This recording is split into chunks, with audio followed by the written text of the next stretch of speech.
Question number 10, एक मीनार दे रखी है, क्या है? सड़क है, एक सड़क है जिसकी सड़क की चौड़ाई कितनी दे रखी है आपके 80 मीटर। ये है सड़क की चौड़ाई। इसने कहा है सड़क के दोनों ओर आमने सामने, ये इधर और एक उधर, दो समान लंबाई वाले खंभे, दो खंभे हैं लेकिन दोनों ऊंचाई क्या है आपके एक समान, दोनों एक ही समान ऊंचाई के दो खंभे लगे हुए। इसने क्या कहा है, इन दोनों खंभों के बीच सड़क पर एक बिंदु है जो एक तरफ बना रहा 60 डिग्री कोण और एक तरफ बनाना है 30 डिग्री कोण। इसके बीच में एक बिंदु है। अब देखो बिंदु बीचों बीच बनाएंगे तो दोनों तरफ कोण बराबर बन जाएगा। हम क्या करेंगे, एक तरफ कोण बढ़ाएंगे इधर, फिर इसको ऐसे मिलाएंगे,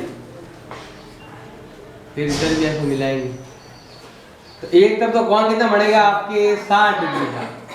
जितना नजदीक है उतना ही कोण बड़ा होगा, जितना इससे दूर है उससे कोण क्या होगा आपके छोटा। तो एक तरफ होगा 60 ये कोण, एक तरफ होगा आपके 30 का कोण। अब ये कितना दे रखा है आपके 80 मीटर, ये कितना है 80 मीटर। एक बीच हमने क्या बनाया, बिंदु बनाया बीच में, तो माना कि ये वाला मान कितना है आपके x, और तो ये वाला मान कितना है आपके पूरा 80 है। 80 में से इस मान को बाहर निकाल दो तो बन जाएगा आपके 80 माइनस x माइनस 80 मत लीजिए, गलत हो जाएगा। आपको जो चेक भी करना है, इन दोनों को जोड़ने पर 80 बनना चाहिए। जैसे दोनों को जोड़ेंगे ये तो जोड़ने पर कोई चीज चेंज होता नहीं है, तो ये x माइनस का और x प्लस का कट जाएगा। और अगर आपने ऐसा लिख दिया, यहाँ पर क्या लिख दिया आपने गलती से x माइनस 80 लिख दिया तो उसको गलत हो जाएगा, क्योंकि इसका उत्तर, इसकी जोड़ क्या होती है 80 होती नहीं, 2x माइनस 80 होती है इसकी जोड़। और इसकी जोड़ देखो, अगर हम वो इन दोनों जोड़ेंगे तो x में जोड़ेंगे 80 माइनस x को, ये दोनों क्या होते हैं कैंसिल, तो जोड़ कितनी बनती है आपके 80 बन जाती है। तो हम लिखेंगे 80 माइनस x लिखेंगे, पूरा कितना था 80, इसमें से x चला गया तो आ जाएगा 80 माइनस x आ जाएगा। दोनों खंभों की ऊंचाई बराबर है, तो ये अगर h है तो ये भी क्या होगा h होगा। ये त्रिभुज है a b और ये हो गया आपके c पॉइंट और ये हो जाएगा आपके d पॉइंट। हमें ज्ञात करना है एक तो ये वाले मान और ये ज्ञात करना है हमें h भी ज्ञात करना है।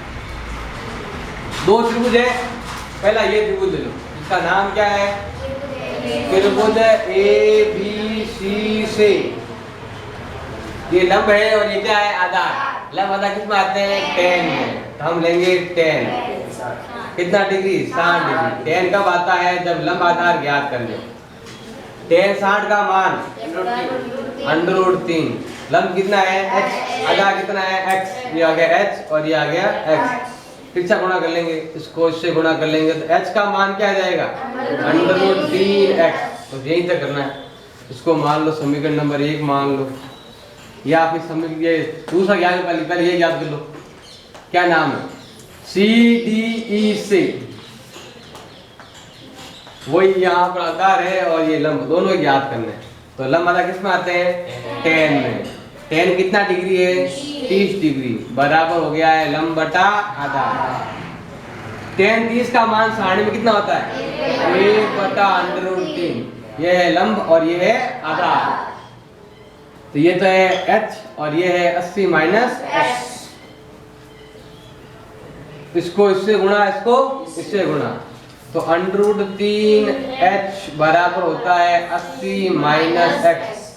ये गुणा में तो हो जाएगा आपके भाग में, h का मान हो जाएगा आपके 80 माइनस x बटा हो जाएगा √3। अब देखो यहाँ भी h का मान दे रखा है, वहां भी h का मान दे रखा है। यहाँ क्या लिखेंगे समीकरण नंबर 1, ये हो गया समीकरण नंबर 2। या तो यहाँ तक देखो तो ठीक है, ये भी कर सकते हो आप और ये भी कर सकते हो, एक ही बात है। क्या करेंगे समीकरण नंबर 1 और 2 से, ये भी h का मान है और ये भी क्या है h का मान है। जब ये दोनों बराबर है तो ये दोनों भी क्या होंगे बराबर। हम लिखेंगे √3x बराबर क्या हो जाएगा 80 माइनस x बटा √3। इसको इससे गुणा, इसको इससे गुणा, तो ये आ जाएगा आपके √3 को गुणा करो √3 से कितना होता है 3, दोनों तरफ अंडर है तो अंडर जाएगा, क्या आ जाएगा आप केवल 3, ये स्क्वायर रूट है ये हट जाएगा, तो कितना आ जाएगा 3x बराबर 80 माइनस x। आप चाहो तो यहाँ से भी कर सकते हो क्वेश्चन को, यहाँ √3 है, h का मान क्या है √3, सीधे ये वाला लाइन नहीं आएगी सीधे। अब ये माइनस का है, इधर भेजो किसमें हो जाएगा प्लस में, ये माइनस का है इधर आया किसमें हो गया प्लस में, बराबर 80, 3 और ये कितना हो गए 4x बराबर 80, तो x का मान क्या आया 80 बटा 4, कितना आया है 20। अगर ये वाला भाग 20 है तो ये वाला भाग कितना होगा घटा दो, जैसे मान लो ये तो आगे है आपकी 20 की भुजा, अब सीधी भुजा याद करनी है तो हो जाएगी 80 माइनस 20, कितने हो जाएंगे 60। ये तो क्या मान है आपके ये दोनों मान, साथ हमें क्या करनी है खंबे की ऊंचाई भी ज्ञात करनी, हमें ज्ञात करनी है लेंथ ऑफ पोल, खंबे की ऊंचाई कितनी होगी बताओ, h दे रहा कितना है, ये रहा h का मान, h का h √3 है ये, और x का मान कितना है 20, तो h का मान आ जाएगा 20 √3।